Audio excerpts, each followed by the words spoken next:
Thank you for joining us today. My name is Dr. Henry Walk, and I'm heading up the local team from the Centers for Disease Control and Prevention.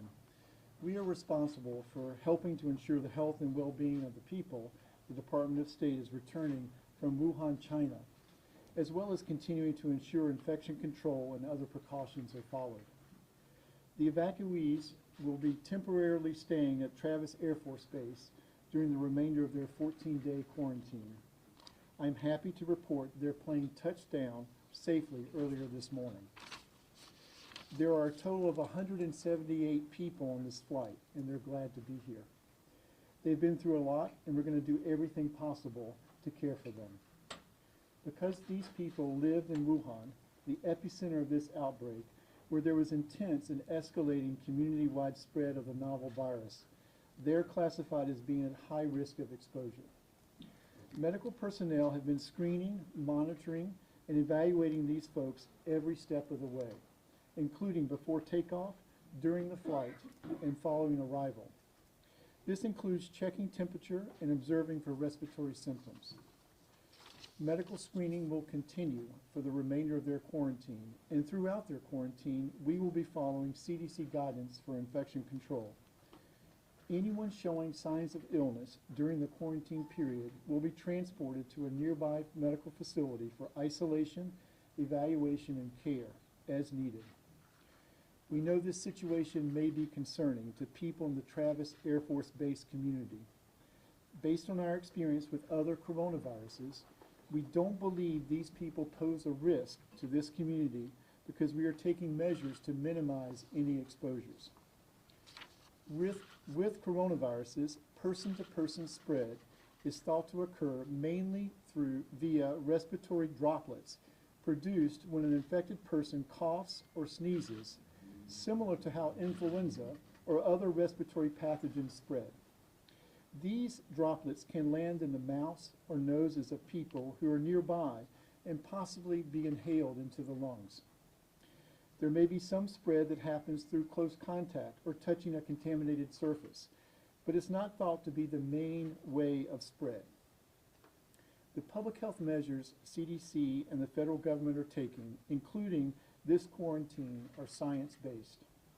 We're taking this action to help protect the health and safety of all Americans. CDC staff have spoken with the evacuees at Travis Air Force Base. We explained to them that CDC, under statutory authority of the HHS Secretary, has issued federal quarantine orders for all 178 passengers. The quarantine will last 14 days from when the plane left Wuhan, China. 14 days is the longest incubation period ever observed with coronaviruses. This legal order is part of our aggressive public health response and will also protect the health of the individuals, as well as their families and their communities. The goal of our public health response is to detect cases quickly and prevent further spread of this new virus in the U.S. This is the first time in more than 50 years that CDC has issued a quarantine order. While we understand this action may seem drastic to some, our goal today, tomorrow, and always continues to be the safety of the American public. While we recognize this is an unprecedented action, we are facing an unprecedented public health threat. And this is one of the tools in our toolbox to mitigate the potential impact of this novel virus on the United States. Before I take questions, I would like to reiterate that everyone has a role to play as we work together to contain the spread of this virus. Everyone should stay informed. CDC is updating its website daily with the latest information and advice for the public. Additionally, remember to take everyday preventive actions that we always recommend to prevent the spread of respiratory viruses. We have extensive guidance and information on our CDC website. We recommend visiting the site regularly for updates. We'd be happy to take your questions. Dr. Walk, how concerned should people across the United States be right now? We think the risk to the American public is low, and that's why we're taking these aggressive measures to maintain this low risk. Should people be racing out to buy masks? No, we don't believe it's warranted to buy masks in the general community. Doctor, Yes. in general, who are the 178 people who are here at Travis? Are they business people? Are they government people? I don't know their occupational background. They are people who were in Hubei province and had this exposure, and they're a mix of people with various backgrounds. But they're not necessarily government people. They're not necessarily government people, unlike the first plane where there were a majority or a number of government officials on that plane. Yes. Doctor, to be clear, so just so people understand, none of these people will show any symptoms at this point before, during, after the flight so far? There was one small child who had a fever on the flight and is being evaluated now at a nearby hospital. Can you talk about their day in and day out now existence for the next 14 days, where they're being housed, and the medical provisions being taken now? No, thank you for the question. They're being housed on the Travis Air Force Base in housing that is has restricted movement because they're under quarantine. There is an outdoor space. Each family has an individual room, and they're offered food and services, wraparound services to provide their comfort. But they'll have to stay under quarantine for 14 days. So there's laundry rooms on site? There's How does laundry- that work, so they don't then pass it on to other people that are in that quarantined area? That's correct. Now remember, all of these people who are under quarantine don't have symptoms. But we're monitoring them. They're maintaining levels of separation or social distancing, but they do have access to regular services. And who's Yes. cooking their food, who's doing their laundry, who's taking out the trash? We have contracted services to do these types of necessary services, and we're also providing guidance on infection prevention and control for this. Yes, please. How old was the child that had the fever, and then what kind of age range from the 178? Let me take your second question. The ages range from less than 2 all the way to over 65. I really don't want to get into the details of the specific ages of the child just to protect their identity, as well as I don't want to get into the details of which facility they went to. What Is are the the child procedures? quarantined on the flight? Separated from everybody else on the flight? It's an airplane, and so as much as possible, it is an airplane, and so. But let me just say again, children have fever for a number of different reasons, and so the child is being evaluated at this point, and will be put in isolation and tested. What are the, Yes. what are the procedures for not only to Doug's question about the services provided to the people as they're living where they are, but then also for if someone becomes ill, then what does that protocol look like? So if someone becomes ill, and so you're aware, we're monitoring their health on a regular basis. We're doing twice daily health assessments and temperature checks. And if someone becomes ill, we'll do an evaluation. And if we feel it's warranted, then that person will be separated from the community and put and sent to a nearby healthcare facility and worked up for tested both for novel coronaviruses, but for other infectious diseases that may have caused the symptoms. And what does that, no, I mean, what does that look Let like me at go the here. hospital? I mean, are they quarantined there? Is everybody in a hazmat suit? I mean, Everyone is not in a hazmat suit. Clinicians and general practitioners all around this country every day take care of patients with respiratory diseases. And these facilities have the appropriate isolation rooms to take care of these patients. Now, Yes, please. Can you talk about the facilities that you guys have been in constant communication with in case of those evacuees having to be transferred to a nearby facility, as you mentioned? We've been in touch with state and local public health authorities and have reached out to healthcare facilities to gauge their capability to receive such patients, both adults and pediatric patients. Dr. Marlowe, Yes. particular patients are not exhibiting symptoms. How were they selected to first get on this flight and then ultimately end at Travis Airport? Right, so these are, the Department of State has made the decision about actually who gets on the plane. Their risk is that they lived in, or they had exposure to Hubei province, where there's this intense community transmission of the novel coronaviruses. So these are people with American citizens who have been exposed or lived in an area where there's community transmission of the coronaviruses, and now we're bringing them back. What about the flight crew? Are they quarantined as well? The flight crew used protective equipment while they're on the plane, and so they are not being quarantined. Let me go here, and then I'm gonna come back to you. Doctor, you said that these people are very glad to be here and that they've gone through a lot. Can you expand on that? What exactly they've been through the last coming days, weeks?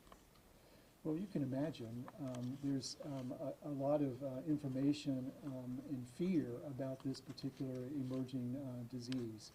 So they had to wait to get onto the flights, and then when they got on and so there was a number of people want to get on the flights. That was, and this really is the Department of State, who actually got on the flights. But as you can imagine, it's a long flight, more than 11 hours. And because of the unknown nature of this coronavirus, and there's uncertainty, and that creates some stress as well. So they arrived in the middle of the night after a long flight, and so we welcomed them to the U.S. There was applause when they walked through the door. Frankly, it was a very emotional experience, having the first family walk through the door. So they were very happy and smiling to be home, obviously tired. They were processed through some screening and passed through customs and given food, and then put on buses and sent to the local housing. Doctor, Go when back you're here. talking about the 2-year-old who's now at the hospital, are the parents also with the child? And who's paying for all of this? I didn't say the age of the child, Okay, to be clear. And a parent did accompany the child to the hospital. We don't want to separate the child from the mother. So they're concerned then that the parent is also exposed and may have it? The mother, the parent, who was accompanying the child, will also be placed in appropriate isolation in the healthcare facility. Dr. Walk, can Yes. somebody spread the virus without showing symptoms? We don't have documentation that this can happen. Is it possible? Yes. We do not think this is driving the outbreak. But obviously this is an emerging virus, and so we're still learning more and more every day. The majority of the spread, as I've said, is through droplet transmission and not, is it possible to have transmission without symptoms? We think it happens very rarely, but I would never say no. Doctor, Expect will- more evacuees coming from China? I'm sorry, I didn't understand. Do you expect more evacuees arriving from China in the next coming weeks, and what happens after the 14 days? To take your second question first, after observation for 14 days, and these evacuees don't develop any symptoms, then they will be released and returned, hopefully, back to their communities and families. So we will assist them to do that. Doctor? And your first question again was? So my first question, do we expect any more to be arriving from China? I think that I really can't answer that question. I'm sort of dealing with what's happening today. How Yes. soon might you learn that the small child is in isolation and undergoing testing at the hospital? How soon might you learn if he or she, in fact, does have the virus or might just have something? In the next few days. It takes some time to collect the specimens, send them away, and then get the result back from CDC. But recently, actually, the test itself is being made available. It's been cleared by FDA. There was a press briefing earlier today, and so that test will be pushed out to all public health labs in the U.S. Is there a specific reason why Travis was chosen other than its location?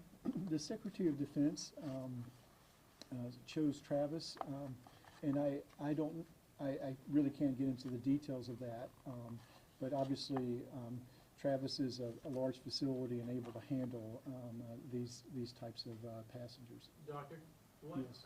is CDC recommending masks for doctors or nurses or caregivers just in case there might be a coughing incident? And what are the treatment options for someone who, if they were to develop it, what are the ranges of options there? Yeah, there's infection control practices that dictate the type of protective equipment that would be used in such a setting. Again, these are standard equipment that's being used throughout this country to prevent clinicians, healthcare providers from becoming infected from a respiratory illness such as this. And your second question?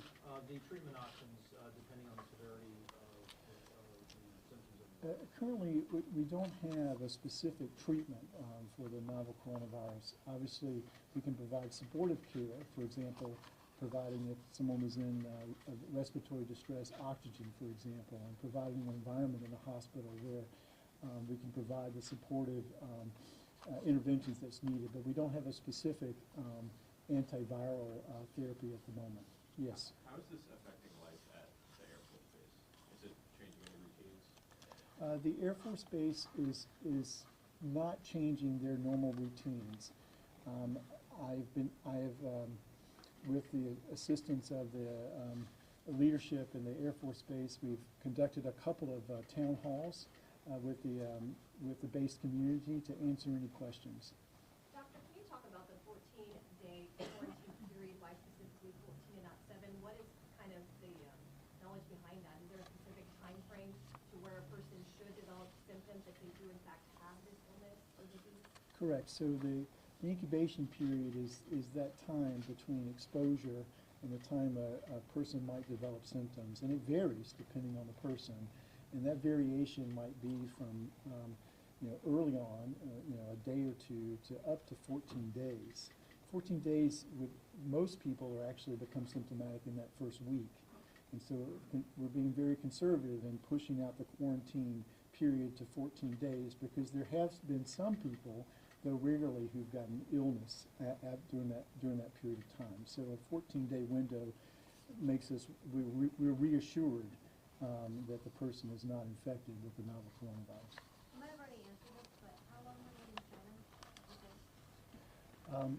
These are people that either traveled or lived actually in Hubei province, and there's all sorts of, they have different levels of exposure from months to years.